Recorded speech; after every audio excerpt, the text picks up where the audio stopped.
Bueno, pues buenas tardes a todas y a todos. Muchas gracias por estar aquí acompañándonos en esta tercera sesión de Cultura, Arte y Género, Seminario Permanente de Investigación para otras historias posibles, que como sabéis, pues bueno, es una iniciativa promovida y dirigida por Carmen Gaitán Salinas y de la que yo tengo el placer de ser secretaria académica. Retomamos con esta sesión los encuentros después del parón, ¿no?, de Navidades, con muchas ganas y sobre todo con mucho agradecimiento a la ponente que nos acompaña hoy, Esther Alba Pagán, que bueno, estamos seguras de que va a ser una intervención maravillosa porque va a condensar, ¿no?, la mayoría de puntos que ella ha ido trabajando a lo largo de sus investigaciones en su larga y dilatada trayectoria. Entonces, bueno, vais a ver cómo son investigaciones pues, muy interdisciplinares, ¿no?, que abarcan muchas perspectivas, muchos ejes temáticos, siempre con el telón de fondo de los estudios de género, que obviamente es el eje vertebral también de nuestro seminario. Así que sin más, pues muchas gracias de nuevo a todas vosotras por venir, a Esther Alba Pagán y dejo paso a Carmen, que va a presentar la trayectoria de la conferencia de hoy. Bueno, muchas gracias, Irene. Muchísimas gracias, Esther, por estar hoy aquí con nosotras. Para mí es un placer poder tener esta sesión del seminario, ¿no?, y contar con la presencia y con la participación de Esther Alba Pagán, porque bueno, sé que está muy ocupada y ha sido una visita fugaz, va a ser una visita fugaz a Madrid, así que muchísimas gracias, Esther. Tan solo, bueno, Esther Alba tiene una dilatada trayectoria, como bien ha dicho Irene, ¿no?, muy extensa en muchos ámbitos a lo demás, no solamente en el ámbito académico, con lo cual, bueno, voy a dar simplemente pues, unas notas de su currículum. Y Esther Alba Pagán pues, es profesora titular en el Departamento de Historia del Arte de la Universidad de Valencia y además actualmente es vicerrectora de Cultura y Sociedad de la Universidad de Valencia, con lo cual imaginaros un poco la agenda. Por eso yo todavía se lo agradezco más que esté esta tarde aquí con nosotros. Bueno, en cuanto a su actividad investigadora, como digo, pues es muy extensa, ha publicado muchísimos libros, capítulos de libros, por supuesto artículos, pero sobre todo, por citar un poco sus líneas de investigación, pues se centran en el estudio, en análisis de la museología, de la museografía, también en la crítica de arte, con especial atención en el arte contemporáneo y en los estudios de género, ¿no?, y también en el patrimonio cultural.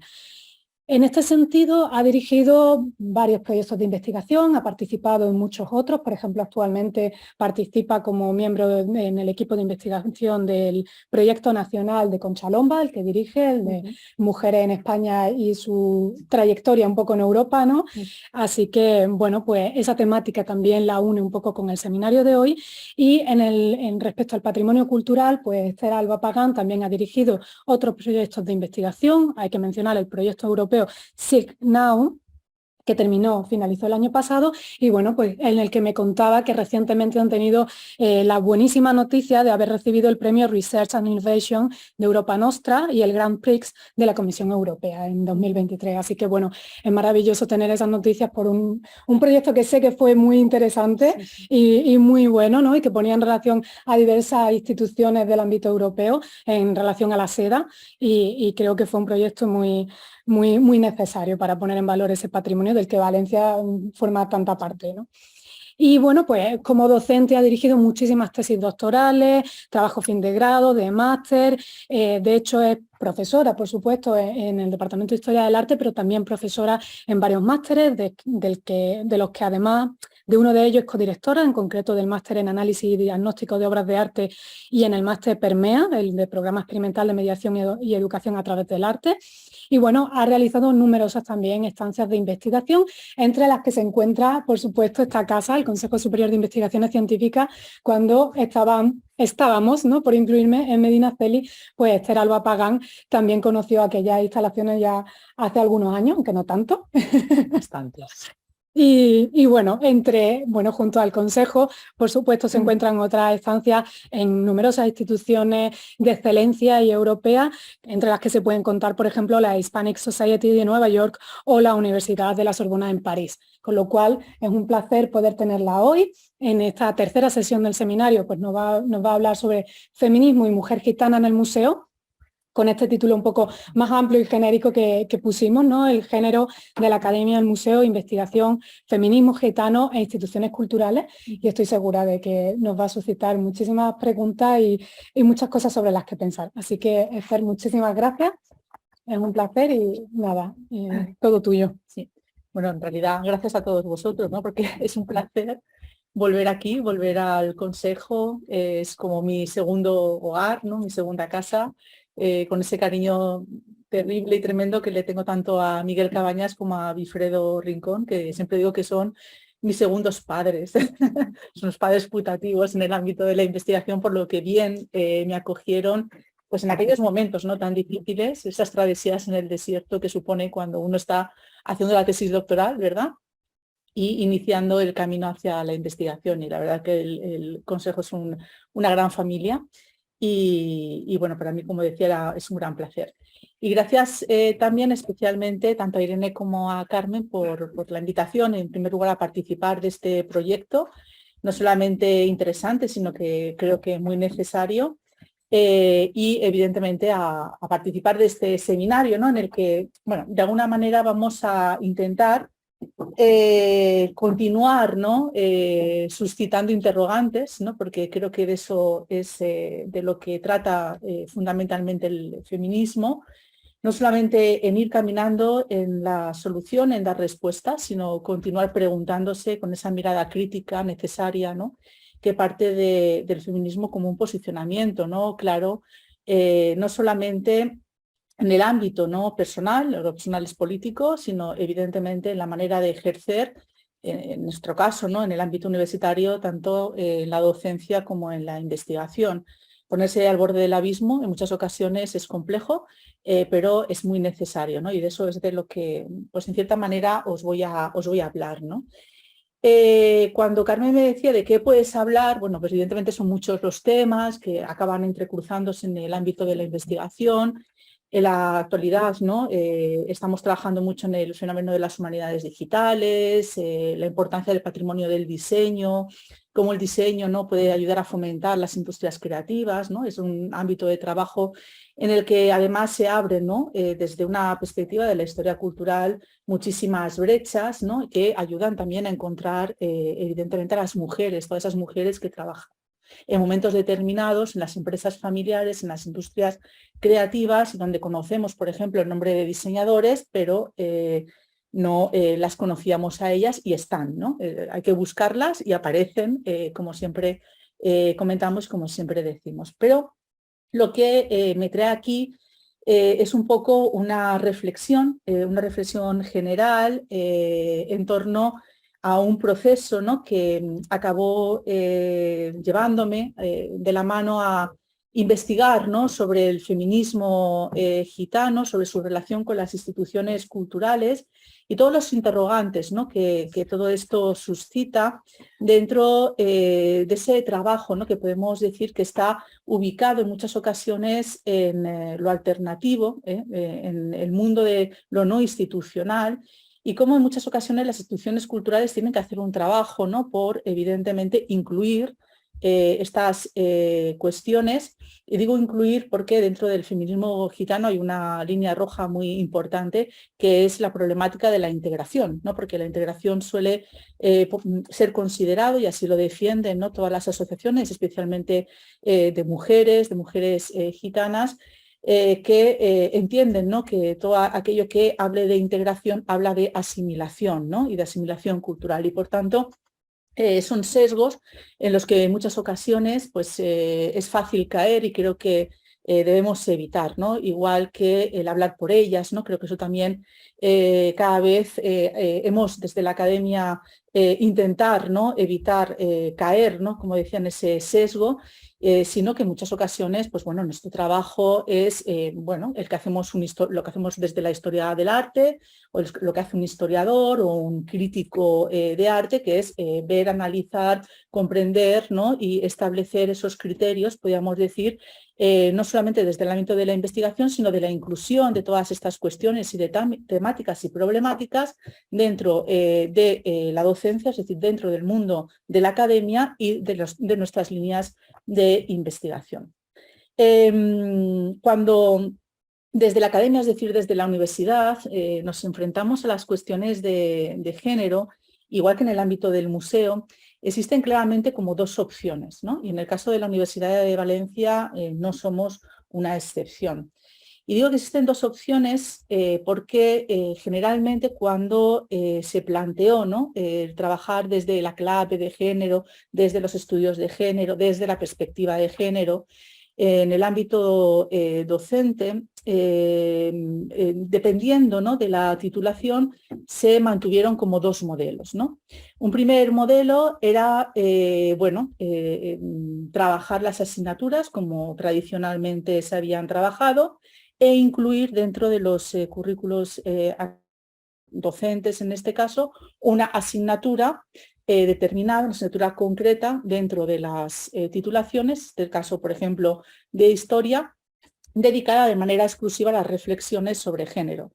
De hecho, la asignatura se llama Hombres y Mujeres en la Historia, que recuerda a un maravilloso programa de televisión que seguro que todos conocen. No me gusta absolutamente para nada, ni el título, ni en muchas ocasiones el enfoque. Pero bueno, es una asignatura que se dio en un momento concreto, en un momento necesario, evidentemente como elemento de reflexión. Por otro lado, desde nuestro Instituto de la Mujer de la Universidad de Valencia, el Instituto de la Dona, se propició en un momento determinado que existiesen toda una serie de asignaturas transversales que eliminaban una optativa de cada una de las carreras para que los estudiantes pudieran realizar estas asignaturas que se llaman asignaturas de relaciones de género.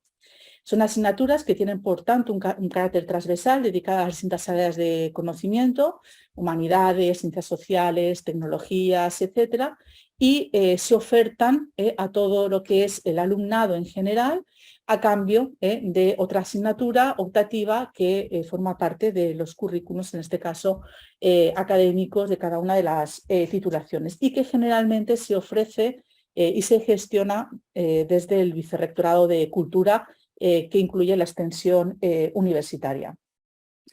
El otro modelo es el modelo que, por ejemplo, se siguió en Historia del Arte, que es el modelo en el que la perspectiva de género debe estar incluida, ¿no?, en las competencias, en los temarios, realizando un esfuerzo, ¿no?, por tanto, por ofrecer de una manera mucho más transversal en los contenidos docentes todo lo que es la perspectiva de género. Y eso tiene también su propia problemática, porque en muchas ocasiones dejas al albur del profesor, ¿no?, en este caso del docente, que tenga o no tenga ese compromiso por hacer más hincapié, por generar el debate, ¿no?, crítico en las aulas, en las clases, e introducir la perspectiva de género de una manera más amplia entre los contenidos y los temarios a realizar. Por ello, en el caso de la Universidad de Valencia, igual que otras universidades del ámbito de lengua catalana, el ámbito lingüístico catalán, sabéis que nos organizamos en una red universitaria, es la Xarxa Vives, no sé si la conocéis, ¿no?, que incluye, pues, las universidades de Cataluña, Valencia, Castellón, Valencia y Alicante, evidentemente, y Islas Baleares. Esta xarxa, la Xarxa Vives, desde hace unos años viene potenciando una serie de manuales, una serie de guías docentes para la introducción de la perspectiva de género. Primero se hizo en titulaciones, con una serie de recomendaciones, y posteriormente se han ido haciendo en determinadas asignaturas. En esta última tanda, a mí me ha correspondido realizar esa introducción de la perspectiva de género en el ámbito de la asignatura de museología y museografía. Por tanto, esto me ha permitido también generar, ¿no?, esa mirada desde la academia hacia el mundo de las instituciones culturales, y que se puede aportar tanto en el ámbito de la docencia como en el ámbito de la investigación, pero también en ese compromiso, que es ese pilar esencial, esa misión que tienen también las universidades, que es la misión cultural, ese pilar básico de compromiso social que toda universidad pública evidentemente tiene que tener, y cómo podemos de alguna manera favorecer el desarrollo de esa inclusión de miradas en determinados aspectos. Estas guías, ¿no?, hacia a grandes rasgos, lo que pretenden es establecer discusiones, una mirada crítica sobre aspectos claros que deben combatir, deben de alguna manera marcar lo que nosotros llamamos la ceguera de género, ¿no? Y sobre todo en el caso de esta guía de museología y museografía, cómo esa perspectiva de género debe, de alguna manera, estar implícita en los museos, entendidas estas instituciones como instituciones propias de la época contemporánea, por tanto, muy relacionadas con nuestra manera de entender nuestra sociedad y nuestro posicionamiento, ¿no?, en la sociedad actual, y cómo también estas instituciones culturales a lo largo de la historia se han ido conformando, evidentemente, bajo el interés, pero también la mirada masculina, de las experiencias masculinas, tanto en lo que atañe a los conceptos, a la selección de las piezas en muchas ocasiones, es decir, qué es lo que conservamos y cómo lo conservamos, cuál es el relato construido a través de las exhibiciones, a través de la mediación cultural, de la propia didáctica, es decir, de la utilización de las colecciones museográficas, especialmente artísticas, en la educación, ¿no?, como un elemento básico en el ámbito del museo, pero también cómo esto puede afectar a la organización del trabajo, ¿no? Pero de esto no vamos a hablar, evidentemente. Y bueno, en el transcurso, ¿no?, de esta asignatura, que es una asignatura propia del grado en Historia del Arte, y hablando, ¿no?, de todas estas cuestiones de la ceguera de género, aplicar a las instituciones culturales, a los museos, hablando de las mujeres, hablando de las mujeres artistas, pero también, ¿no?, de la representación de la mujer dentro de las narrativas propias del museo, pues es cuando se suscita, ¿no?, en una clase el debate, ¿no? Y viene de la mano de algunas de mis alumnas que son de etnia gitana, ¿no?, y que comentan, ¿no?, igual que las mujeres durante muchísimo tiempo han sido más objeto de representación, ¿no?, objeto dentro del museo que sujeto, digamos, representado en todo lo que es la dialéctica, ¿no?, y la discusión en torno a la propia construcción de la historia del arte, del relato, ¿no?, artístico en el ámbito del museo. Lo mismo sucede con el pueblo gitano, ¿no? El pueblo gitano ha sido evidentemente un objeto de representación continuado, ¿verdad? Muchísimos artistas han tratado el tema del gitano, de la gitana, de la familia, desde el estereotipo que va desde la tradición, del costumbrismo, del flamenco, etcétera, hasta la representación de la pobreza, de la miseria, ¿no?, del relato, o incluso del propio concepto de la bohemia, ¿no?, que tanto atrajo pues desde las vanguardias, o recordemos por ejemplo el propio Picasso cuando trabaja, ¿no?, todo el mundo de lo ambulante, del circo, etcétera, y donde también está presente, ¿no?, la figura del gitano, o en Onello, ¿no?, cuando retrata a esas mujeres gitanas de una manera no tan íntima o tan fuerte desde el punto de vista expresivo, ¿no? Por tanto, hacía esa misma relación, ¿no?, o como el orientalismo, ¿no?, también ha trabajado ese concepto del estereotipo aplicado a la mujer gitana, ¿no?, esa mujer que danza de manera continuada, ¿no?, como si no supiera hacer otra cosa que bailar y que danzar para el entretenimiento de aquellos que nos visitaban, ¿no?, en los viajes del romanticismo, pero no sabíamos nada de lo que ellos llaman la cultura gitana o el romipén, ¿no? Es decir, ese discurso en el que el pueblo gitano se entiende como un pueblo absolutamente creativo, pero muy estereotipado en un ámbito muy concreto de la creación que tiene que ver con las artes escénicas, con el mundo de lo ambulante, con el mundo del teatro, con el mundo del folclore, con el mundo de la danza, con el mundo de la canción, etcétera, del flamenco, como no, en el ámbito evidentemente español. Pero sin embargo conocemos muy poco, por tanto, también de este pueblo como pueblo creativo, ¿no?, como un pueblo creador, ¿no?, en otros contextos podríamos decir artístico. Es una historia absolutamente por construir. Y ahí pues es cuando, dada lo interesante, ¿no?, de esta conversación en el ámbito docente, pues bueno, me vi en la obligación de empoderar, ¿no?, en este caso a mis alumnas, y iniciar una línea de investigación en las que ellas evidentemente habían de ser las protagonistas de esa investigación relacionada con la cultura de su pueblo, con la cultura especialmente donde las mujeres gitanas a partir de los años 90 han tenido una fuerza, ¿no?, podríamos decir abismal, desde el punto de vista asociativo, ¿no?, de las asociaciones de mujeres gitanas están muy presentes en toda esa red, ¿no?, de construcción asociativa en el ámbito social, no solamente como redes de sororidad o como redes de acompañamiento, de apoyo, etcétera, sino también de reivindicación, de palabra propia, y hay algunas asociaciones, bueno, claramente interesantes que para mí en este momento eran desconocidas, pero que hacen un trabajo realmente, como os comentaba, ¿no?, anteriormente, espectacular en el ámbito de sus propias reivindicaciones. Cuando iniciamos, ¿no?, este proceso de investigación, pues teníamos en cuenta algunas cosas que para nosotros eran fundamentales, ¿no?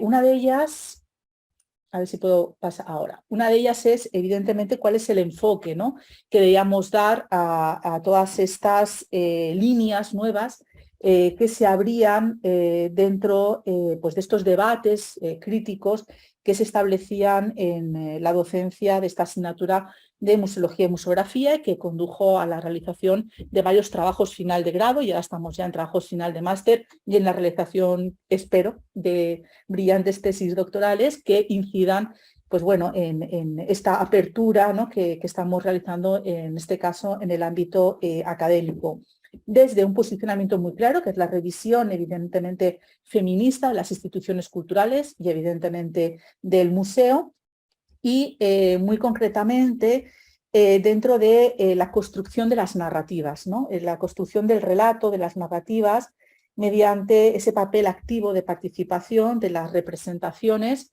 donde entendemos, ¿no?, como algunas importantes teóricas del feminismo comentan, que el museo debe trabajar no en exposiciones cronológicas o de carácter diacrónico, donde la mujer en muchas ocasiones queda, ¿no?, digamos, al margen o desaparecida, evidentemente, sino trabajar desde la construcción de otros relatos, ¿no?, que pasan por la historia social, que pasan por la historia cultural, que pasan por otras formas de relatar y de narrar, y es donde las mujeres pueden tener evidentemente un papel mucho más activo, ¿no? Y ahí todas esas perspectivas de la museología crítica o incluso de la nueva museología, estos museos comunitarios, ¿no?, que parten desde la acción social, desde la base, donde las mujeres en estas asociaciones tienen un papel, yo creo que importante y significativo, es el camino correcto por donde estas investigaciones deben transitar, ¿no? Y a mí me gustaba mucho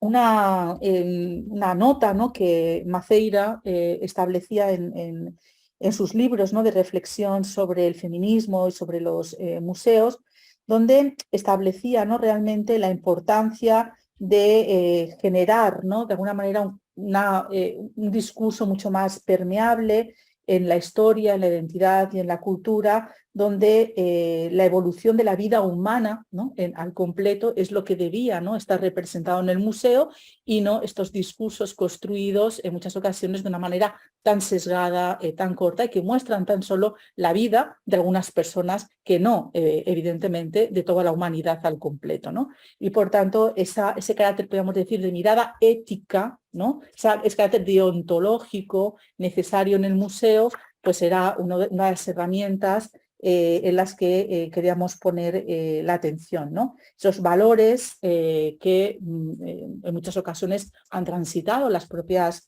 prácticas comisariales o curadoras feministas dentro de la renovación de la práctica museística o museográfica, que establecen pues la mirada que lleva a la reflexión, que lleva al debate, que lleva al fomento del pensamiento crítico, a la visibilización de las subjetividades, o a la introducción también de los discursos exógenos, ¿no?, que es algo en lo que inciden en muchas ocasiones pues las profesoras Teresa Sauret, ¿no?, o Nuria Rodríguez, cuando hablan precisamente de esos códigos deontológicos que deben estar presentes en el museo.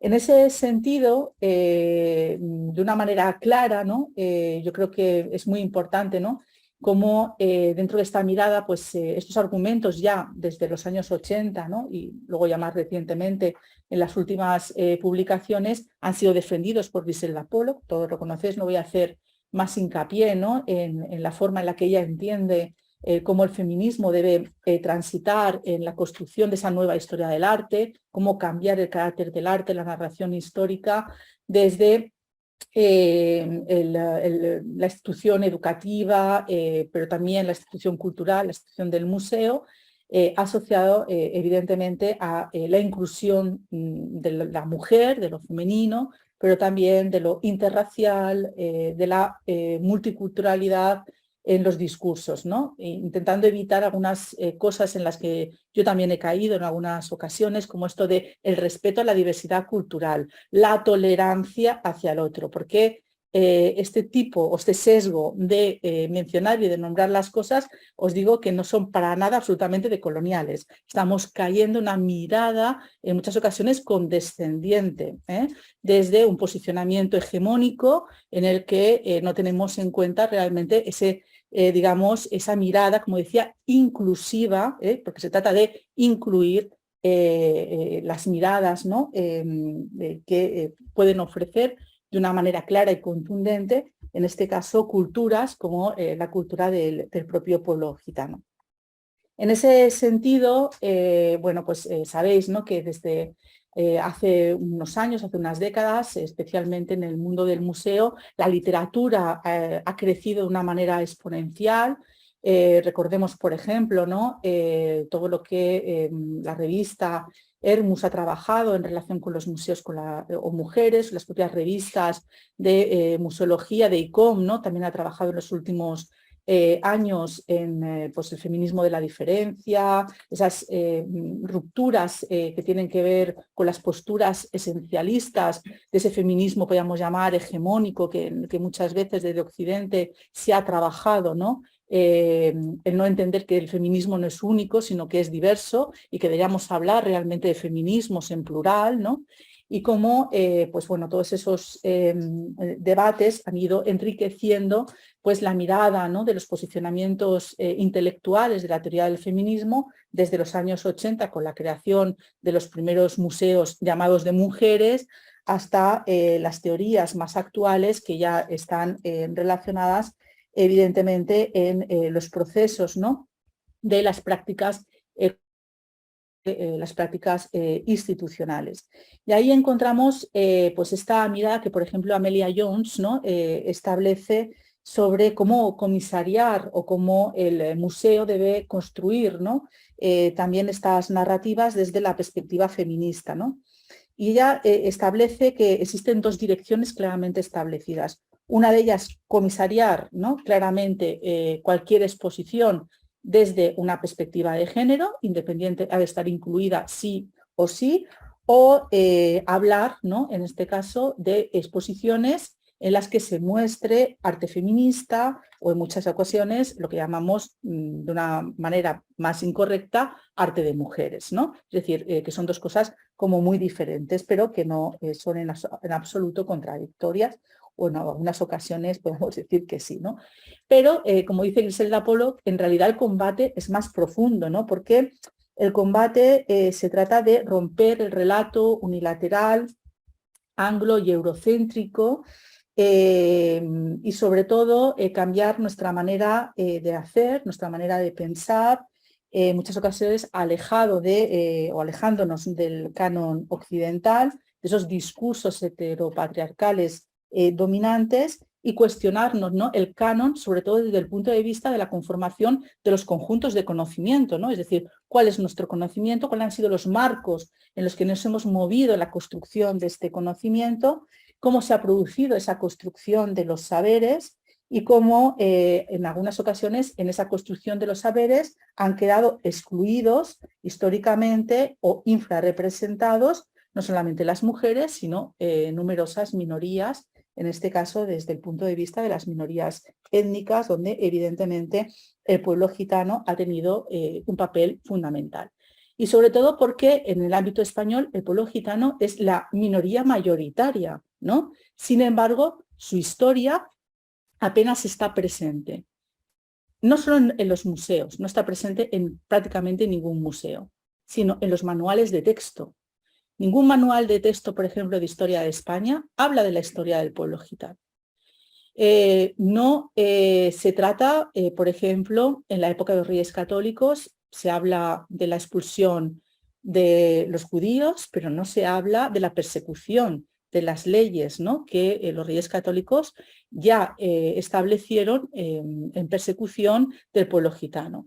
Lo mismo sucede, por ejemplo, con la cuestión del holocausto, ¿no? Lo que ellos llaman el porragmo, Samuradipen, es decir, la gran resistencia, donde prácticamente en Europa el 80% de los pueblos, ¿no?, gitanos, porque hay que hablar también en plural, no todos, digamos, los miembros de la etnia gitana tienen, aunque sí que tienen elementos en común, en realidad, ¿no?, forman parte de distintas familias culturales, fueron perseguidos y evidentemente sufrieron también su genocidio, ¿no?, pero prácticamente tampoco se explica esto en los libros y en los manuales de historia, ¿no?, a pesar de las directrices y las normativas que en la actualidad, ahora hablaremos de ello, existen en la Unión Europea y que hablan efectivamente de la necesidad de trabajar desde los manuales de historia en dar a conocer la historia del pueblo gitano, y más cuando seguramente, ¿no?, cuando hablamos de secundario de bachillerato,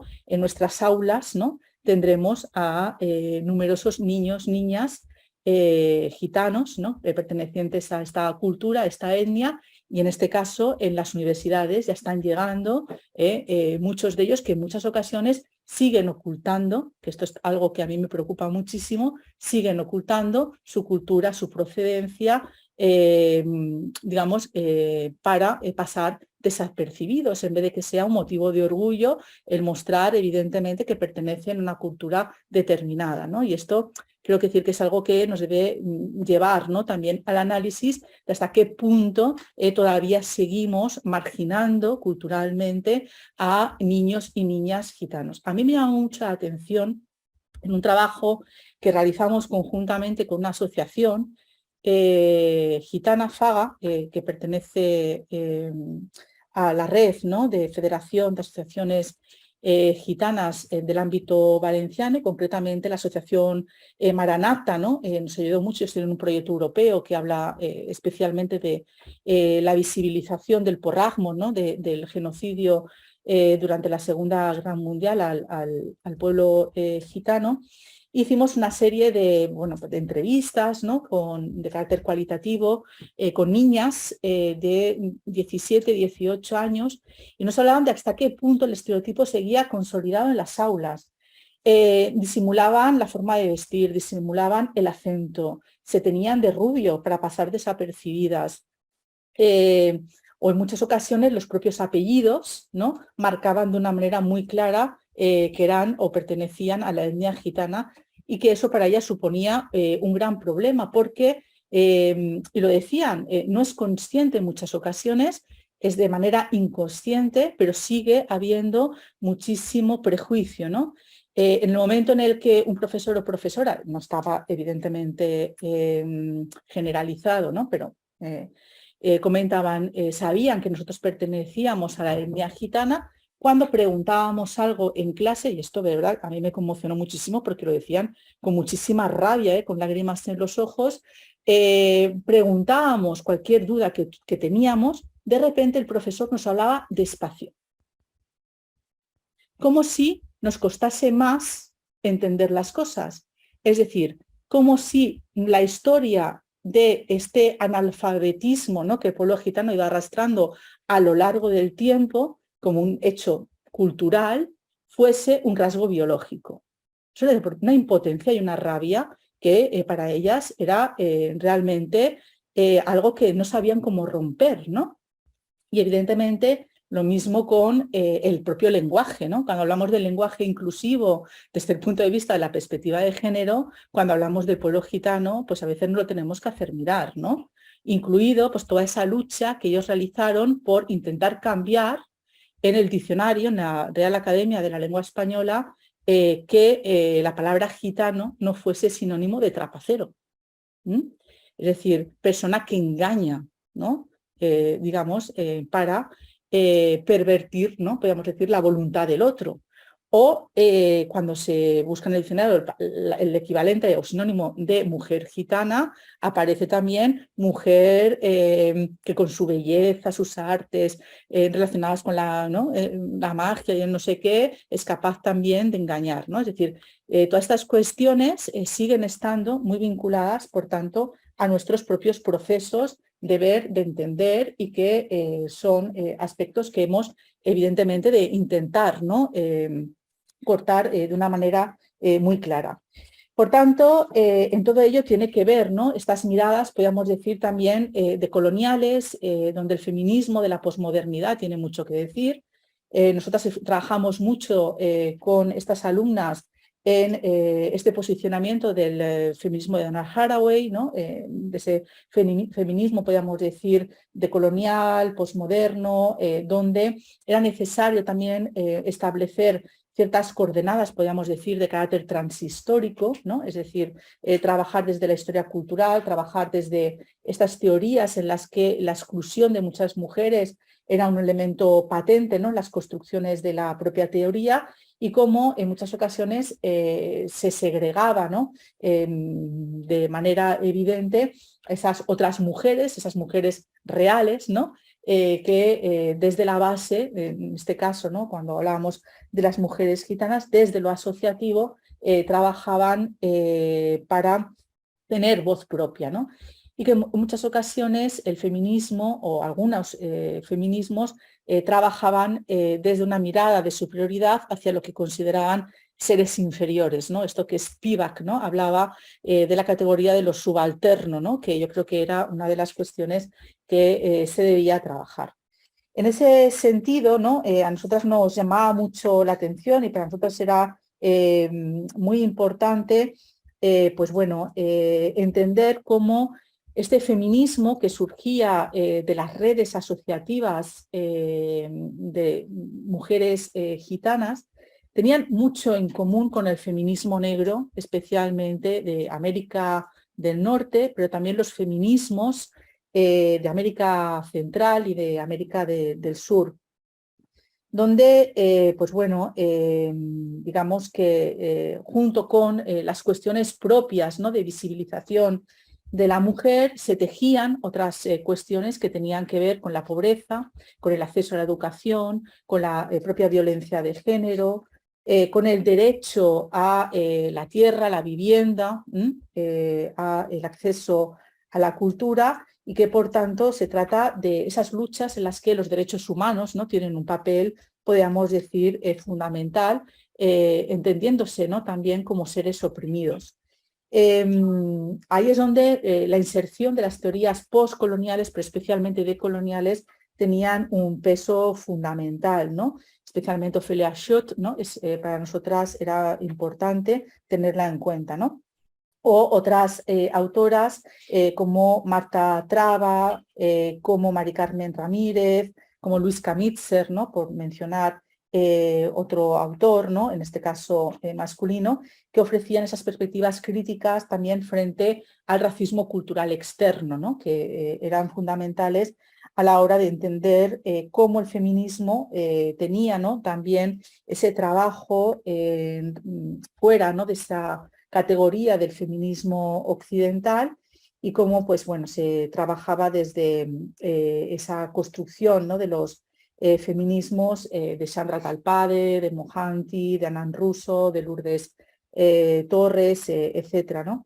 A mí me pareció muy interesante, por ejemplo, entre las lecturas, ¿no? Que estuvimos trabajando en clase, algunas nociones, ¿no? Por ejemplo, de Mohanty, que en la introducción a su libro cita especialmente a Aida Hurtado, que es especialista en las políticas feministas chicanas de Estados Unidos, y quien establecía esa categoría, o de lo que llamaban en ese momento mujeres de color, que era un término que, como sabéis, se utiliza mucho en los países anglosajones, bueno, para referirse a las personas no blancas, y que no es del todo, evidentemente, apropiado, y como en muchas ocasiones el feminismo, ¿no? Tenía una clara ligazón relacionada con las propias condiciones de carácter económico, ¿no? Cómo lo económico, más que lo social, tenía un peso muy específico y cómo en muchas ocasiones el feminismo, que ha trabajado tanto en la distinción entre el ámbito de lo público y el ámbito de lo privado, en el caso de estos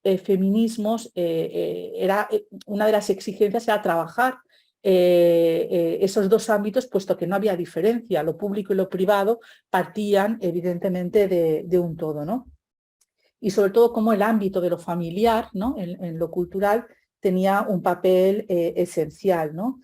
Por ejemplo, las campañas de esterilización en masa que sufrieron las mujeres negras africanas, ¿no? Prácticamente son muy similares a los que han sufrido muchas mujeres gitanas en el ámbito español, o pues el caso, ¿no? de esos ambientes hostiles, ¿no? que comentábamos anteriormente, ¿no? Estas cuestiones, ¿no? pues, también son interesantes, ¿no? A mí me interesa mucho cómo, por ejemplo, Angela William establecía que dentro de esto que nosotros llamamos la perspectiva elitizante del feminismo mundial, siempre se pone la atención en esos feminismos de la diferencia, podríamos decir, en aspectos muy concretos, ¿no? Es decir, siempre se pone el acento en si llevo o no llevo velo. Siempre se pone el acento en la mutilación femenina, ¿no? de los genitales femeninos. Algo que evidentemente es preocupante, pero no se escucha cuáles son el resto de las luchas. Es decir, los feminismos árabes, los feminismos negros, el feminismo gitano, tiene, además de todo esto, otras luchas. Lo digo porque en el caso del feminismo gitano se cae en el mismo estereotipo. No, es que las niñas no estudian porque a los 14 años se las casa. ¿En serio? ¿A todas? Globalizamos, ¿no? Todo es igual. Todas padecen de lo mismo. Evidentemente es una línea en la que hay que luchar, igual que en el resto de cuestiones, ¿no? Pero cuando focalizamos, ¿no? desde esto que nosotros llamamos el feminismo hegemónico en una de esas únicas consideraciones, estamos invisibilizando el resto de luchas que estos colectivos feministas tienen.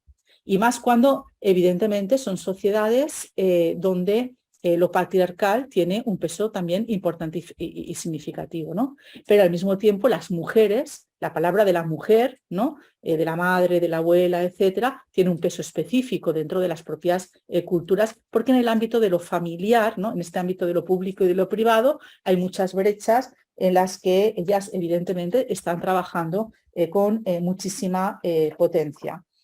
Una de las voces feministas del mundo gitano más sobresaliente, que yo admiro, ¿no? Muchísimo, y que tiene una connotación de empoderamiento feminista pues similar, ¿no? a las Black Panther, ¿no? a estas mujeres negras no tan empoderadas en Norteamérica, es Pastora Filigrana. No sé si habéis leído a Pastora, si no os la recomiendo desde ya. Ella tiene varios libros, el último que escribió hace unos años es El pueblo gitano contra el sistema mundo.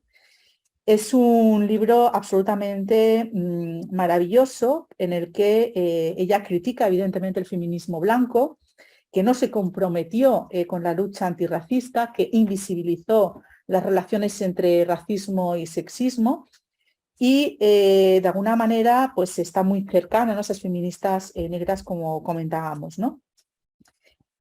Pastora habla de que la lucha feminista es contra el patriarcado, que ese patriarcado es uno, que es blanco y que es occidental, y habla que precisamente dentro de esa lucha es donde se ha de ubicar, se ha de situar la persecución al pueblo gitano, es una persecución, podríamos decir, como categoría política, que desafía el modelo imperante, y que en los márgenes es donde están las alternativas al sistema del patriarcado.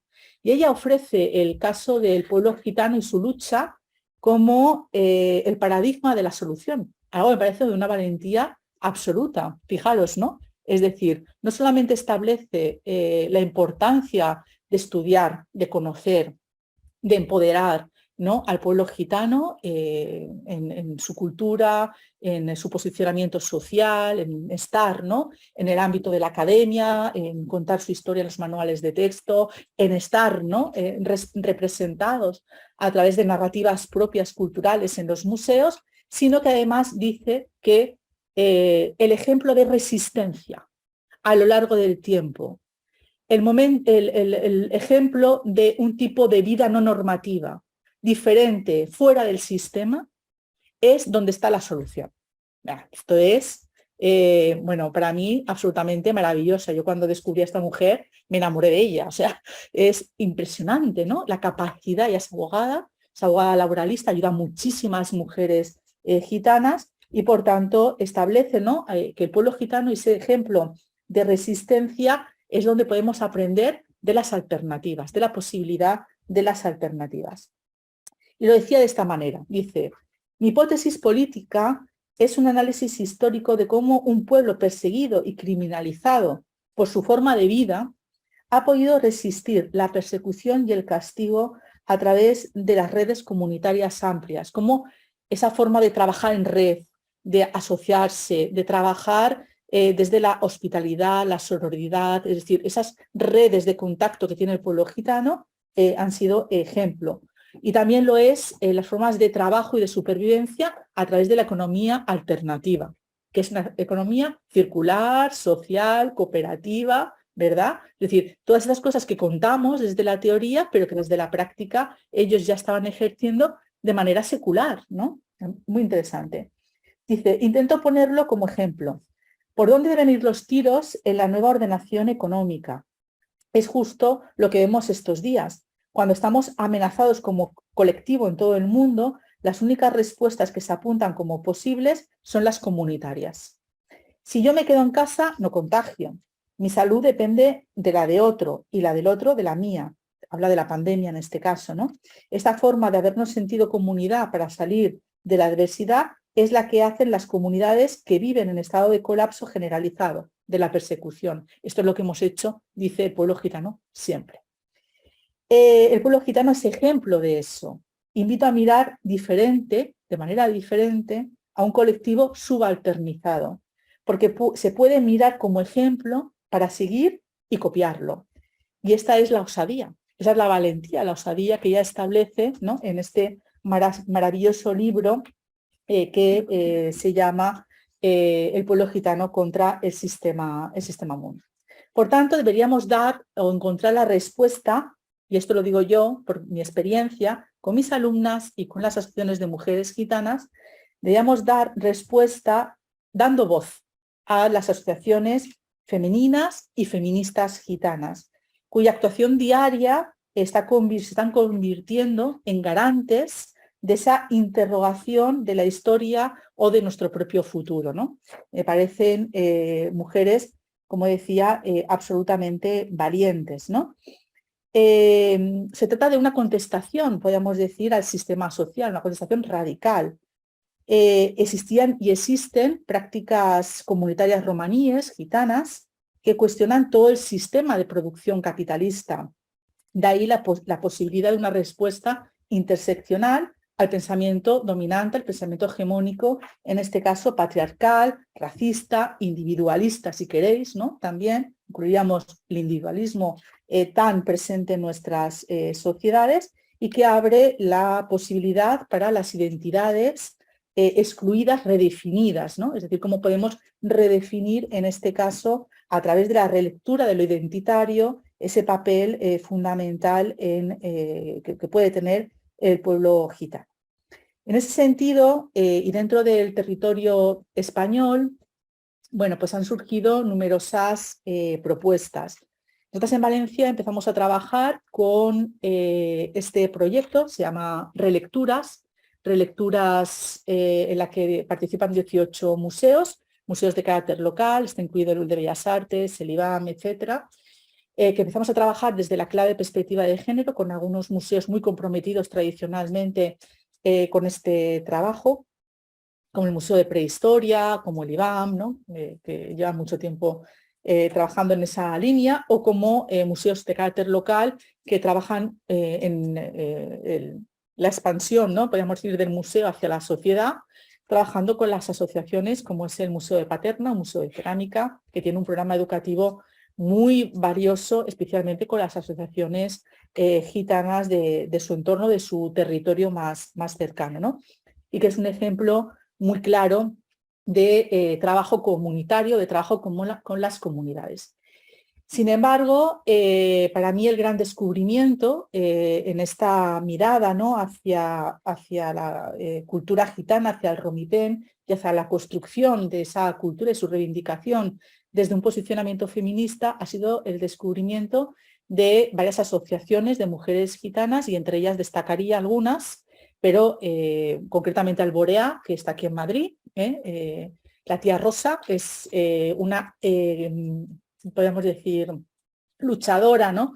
del feminismo gitano, pero concretamente destacaría el papel de una asociación que es la Asociación de Mujeres Gitanas Feministas y por la Diversidad, que son lo más cañero del mundo. Es decir, yo os agradezco mucho que hoy tenga la posibilidad de hablar de ellas, porque creo que si en algún momento tenéis que hacer un seminario para dar voz, ¿no? a mujeres feministas, las tenéis que invitar a ellas. Tienen un montón de vídeos a través de YouTube. Os aconsejo que las escuchéis, pero tiene una voz muy poderosa, una voz muy poderosa. Y esa voz poderosa pasa por decir, tú no me representas. Ni tú, ni tú, ni tú, ni yo. No, vosotras no me representáis. Yo tengo capacidad más que sobrada, formación para hablar por mí misma. Y estas son mis luchas y estas son mis reivindicaciones. Y esta es la mochila llena de piedras que llevo colgada a la espalda.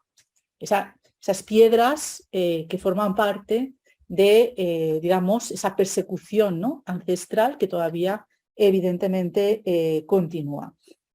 Hay algunas cuestiones, ¿no? que también me parecen muy llamativas, ¿no? y es cómo establecen algunos códigos del estereotipo que ellas ya han analizado y han trabajado. ¿no? Como igual que sucede en la historia del pueblo, ¿no? podemos decir, bueno, de hombres y mujeres negros, ¿no? en Estados Unidos, la construcción del pueblo gitano desde el otro se ha construido de la misma manera.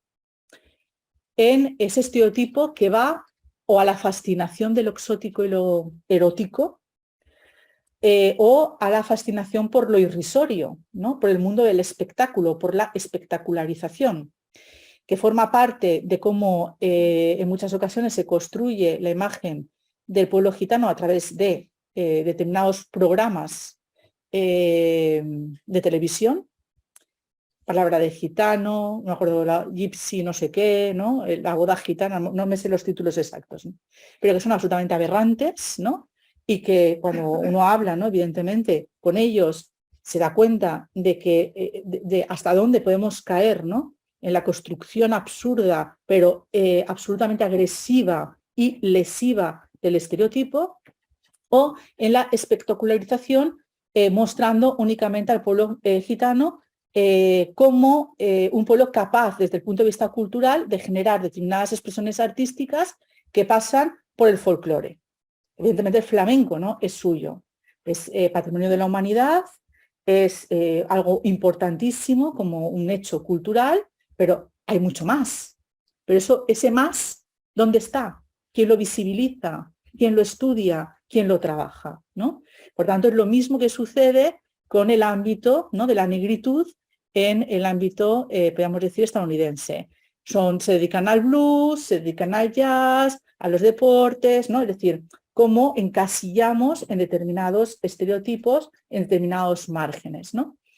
¿Quiénes se ocupan, ¿no? de romper esto a nivel europeo? Bueno, a nivel europeo existe este instituto, que es el Instituto Europeo que fomenta especialmente el arte y la cultura roma, de los romaníes, podríamos decir, el Romipen, que llaman ellos, la cultura gitana, donde pues bueno, trabajan y están representados los principales artistas romaníes digamos, todas las expresiones artísticas, desde las bellas artes, podríamos decir, más tradicionales, evidentemente las propias artes escénicas.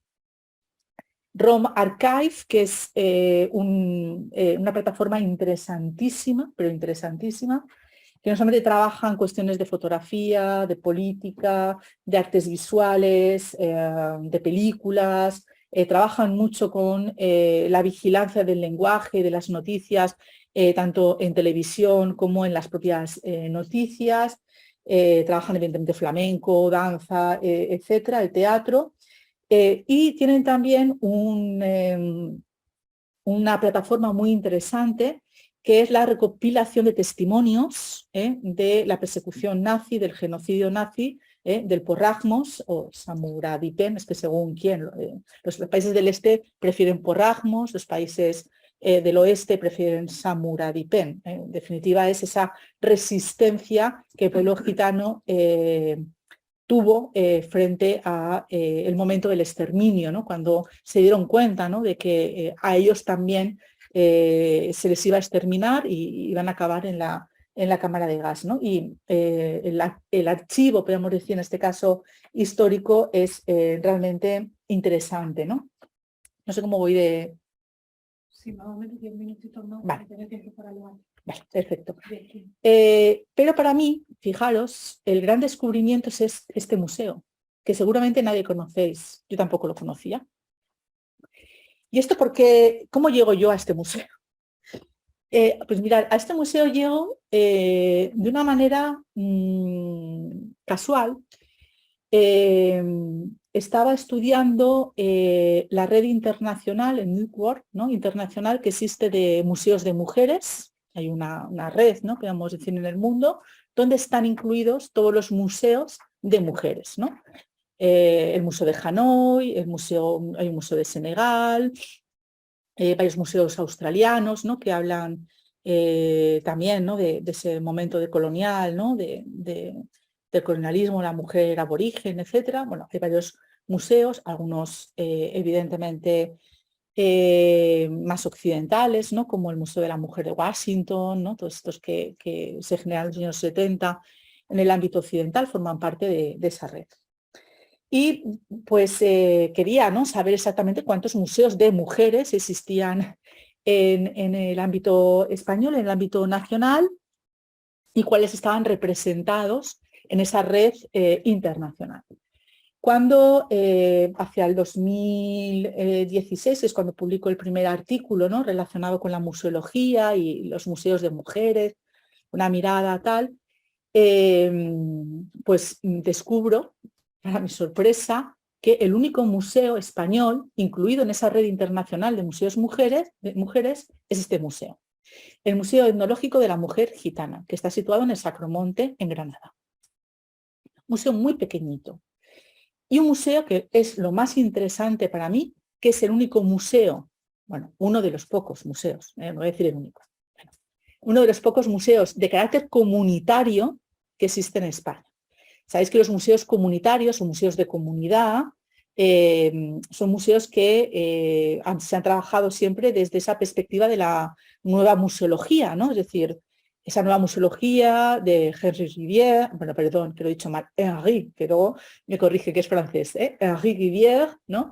Que es el concepto del ecomuseo, el museo de sociedad, los museos de ciudad, los museos de barrio, los museos comunitarios, donde es la gente, es decir, son las comunidades, son las sociedades las que forman parte del museo, las que deciden, ¿no?, políticamente los contenidos, se trabajan, tienen un diálogo, ¿no?, muy constante con las comunidades, con los barrios en los que están insertados, tiene una manera de trabajar muy diferente a esos museos del canon, ¿no?, esos museos tradicionales o canónicos a los que por una cuestión evidentemente histórica estamos más acostumbrados en Europa, ¿no?, quizás.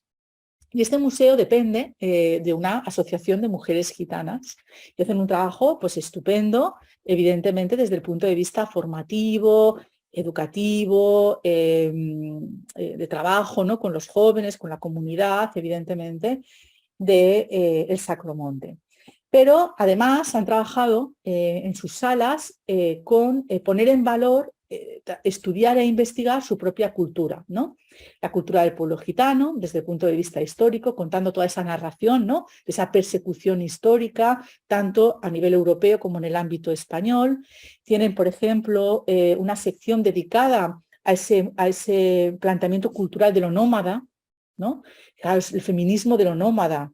Es que son el ejemplo perfecto, ¿no? Del nomadismo y de, por tanto, la reivindicación de estas otras formas, ¿no? Que comentábamos anteriormente. Pero también tienen algo muy curioso, que son todo lo que tiene que ver con artistas, ¿no?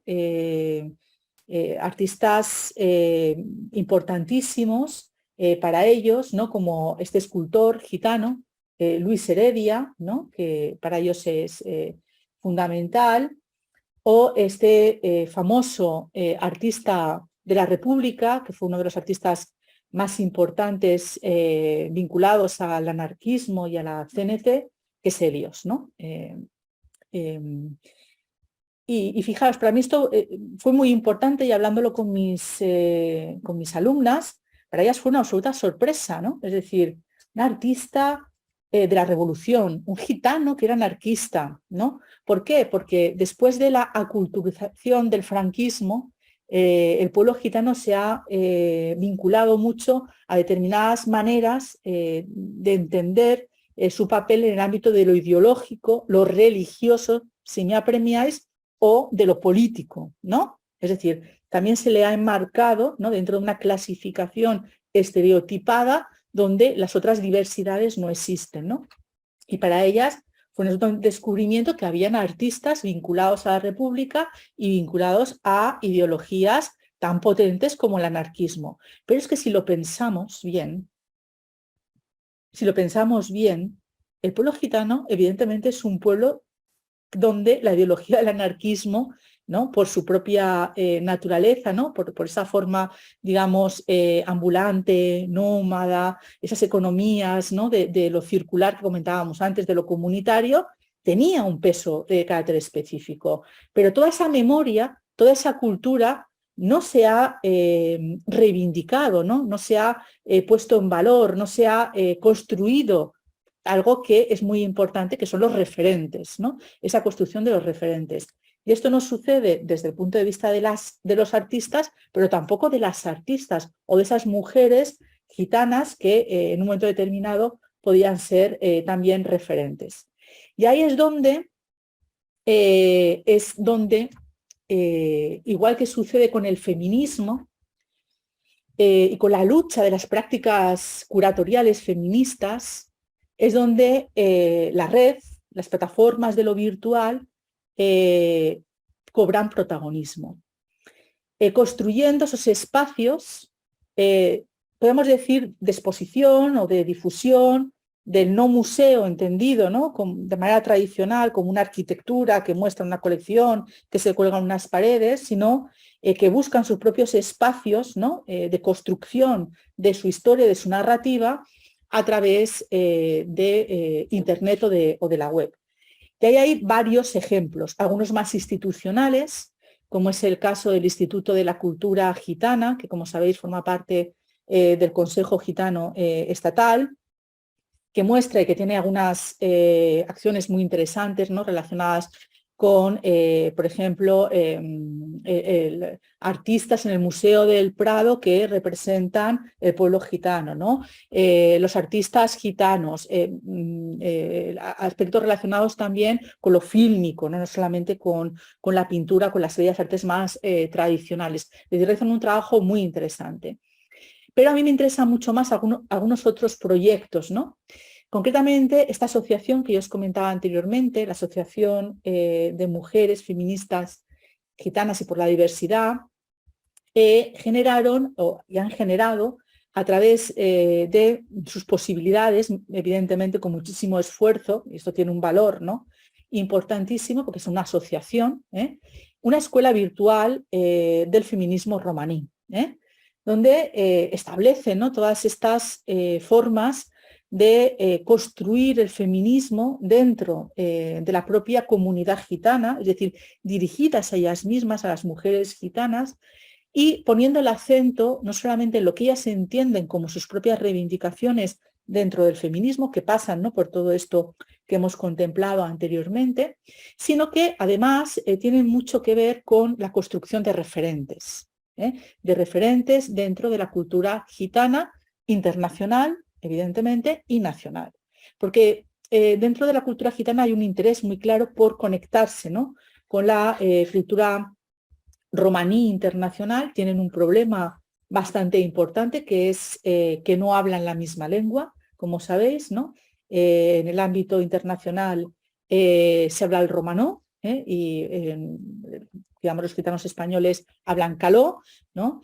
Y ambas dos lenguas, el romanó y el caló, no se aprenden, ¿no? No tienen ningún elemento de aprendizaje o de promoción de las lenguas dentro de este colectivo, que es enorme, es grandísimo, y que merecería también la pena ser trabajado por las instituciones educativas en el aprendizaje de estas, digamos, de estos idiomas, que les permitan también estar en contacto de una manera más firme y más clara con el resto, ¿no?, de comunidades de ámbito internacional. Ellas trabajan concretamente desde esa perspectiva de lo femenino, ¿no?, de la historia de las gitanas, ¿no? Es decir, dentro del ámbito de la cultura gitana, del romipen, ponen el acento concretamente en el papel importantísimo que las mujeres gitanas han tenido en su comunidad a lo largo de la historia. Y sobre todo porque es algo que se les niega, ¿no? Dentro de esa construcción del estereotipo que os comentaba anteriormente, es muy habitual, pues si ellos son súper machistas, ¿no?, o si son más patriarcales que nadie. Pues no. ¿Por qué? ¿No? Es decir, eso es un esencialismo, ¿no?, excesivamente básico, que evidentemente no tiene nada que ver con la diversidad y la complejidad de un pueblo no solamente amplio, sino también diverso culturalmente, evidentemente, y que en muchas ocasiones también tiene elementos, ¿no?, y posicionamientos culturales y socioeconómicos muy diferentes, ¿no? Y por tanto, ellas trabajan, ¿no?, especialmente desde este aspecto, ¿no?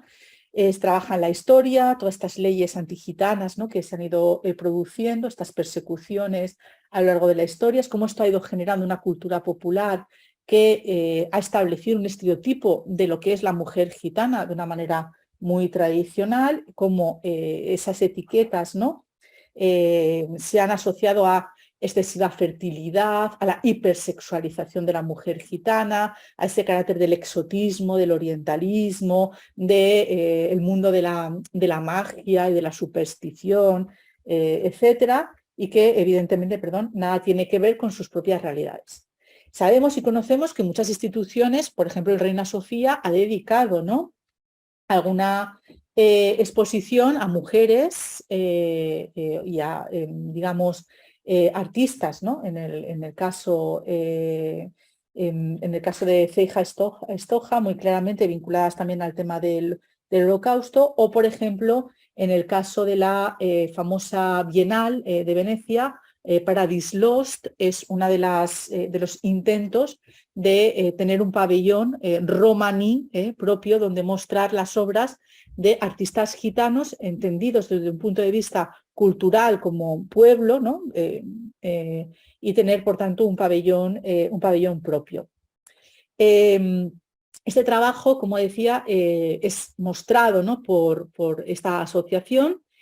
Y también hay otra plataforma, que es la plataforma Ketane, con H intercalada, que trabaja con distintas asociaciones donde ponen en común proyectos culturales, como por ejemplo Ríos de Memoria, que es un proyecto muy bonito que trabaja esta plataforma, la plataforma Ketane, y que ponen en valor todos estos elementos de esta cultura amplia, diversa, rica, presente en todo el mundo, porque también hay gitanos en América Latina, ¿no?, y tienen también su propia idiosincrasia, pero que permite, ¿no?, trabajar desde connotaciones absolutamente diferentes, ¿no?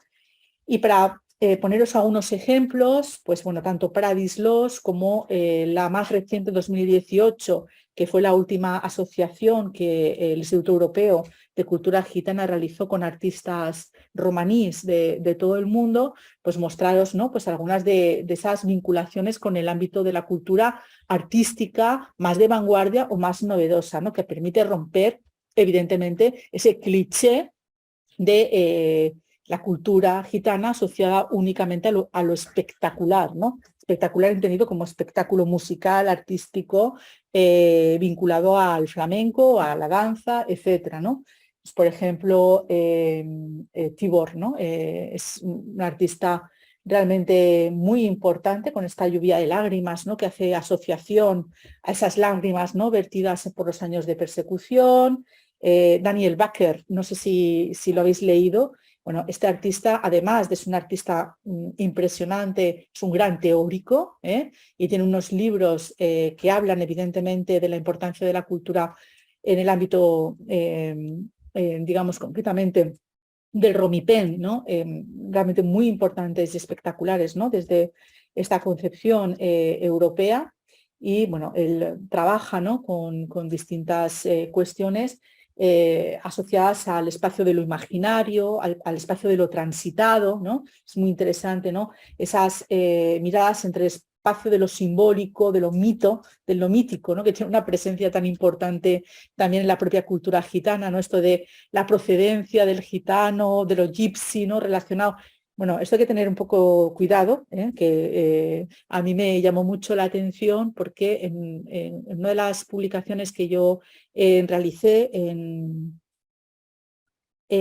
inglés, ¿no?, el lenguaje correcto es no utilizar gypsy porque tiene una connotación como muy negativa, ¿no?, muy racista en el ámbito anglosajón. Sin embargo, pues para algunos teóricos, ¿no?, de la cultura gitana es apropiado hablar de todas las variantes distintas de la cultura gitana. De hecho, en muchas ocasiones a mí me intentaron, de alguna manera, que eliminase, ¿no?, del artículo la palabra gitano en español, también por las mismas connotaciones que podía tener gypsy, cuando para un gitano la palabra gitano es motivo de orgullo, o la palabra gitana es motivo de orgullo, por tanto es una palabra empoderada para ellos, es algo de lo que se sienten absolutamente orgullosos, ¿no? Frente a ese constructo también, podemos decir, de carácter internacional de Roma, Romi, romaní, etcétera, que se utiliza en un lenguaje, podríamos decir, de la corrección lingüística, pero cada vez más se intenta, ¿no?, determinar, ¿no?, y visibilizar a todas esas diferencias culturales dentro de este colectivo de un pueblo tan amplio y tan diverso, ¿no? Y bueno, en ese sentido, este Baker es muy interesante desde el punto de vista de su obra, de la construcción de la teoría artística, ¿no? Una mujer también muy poderosa es András Kalai, que trabaja también desde la disidencia de los cuerpos, ¿no?, de los cuerpos no normativos, donde evidentemente pues, la cultura gitana también tiene un papel muy singular, muy interesante. Bueno, aquí os pongo algunos ejemplos para acabar, pero un poco para que veáis estas diversidades de lo cultural, ¿no?, que emanan también de muchos y muchas artistas que trabajan desde lo decolonial, desde el feminismo, con propuestas muy interesantes. Bueno, los dos son realmente espectaculares, especialmente ella, Delaine, es maravillosa en ese trabajo también que mezcla el tejido, la artesanía, lo nómada, lo familiar, todo ese carácter del transcurso, ¿no?, histórico y bueno, simplemente con esto pues ya os dejo.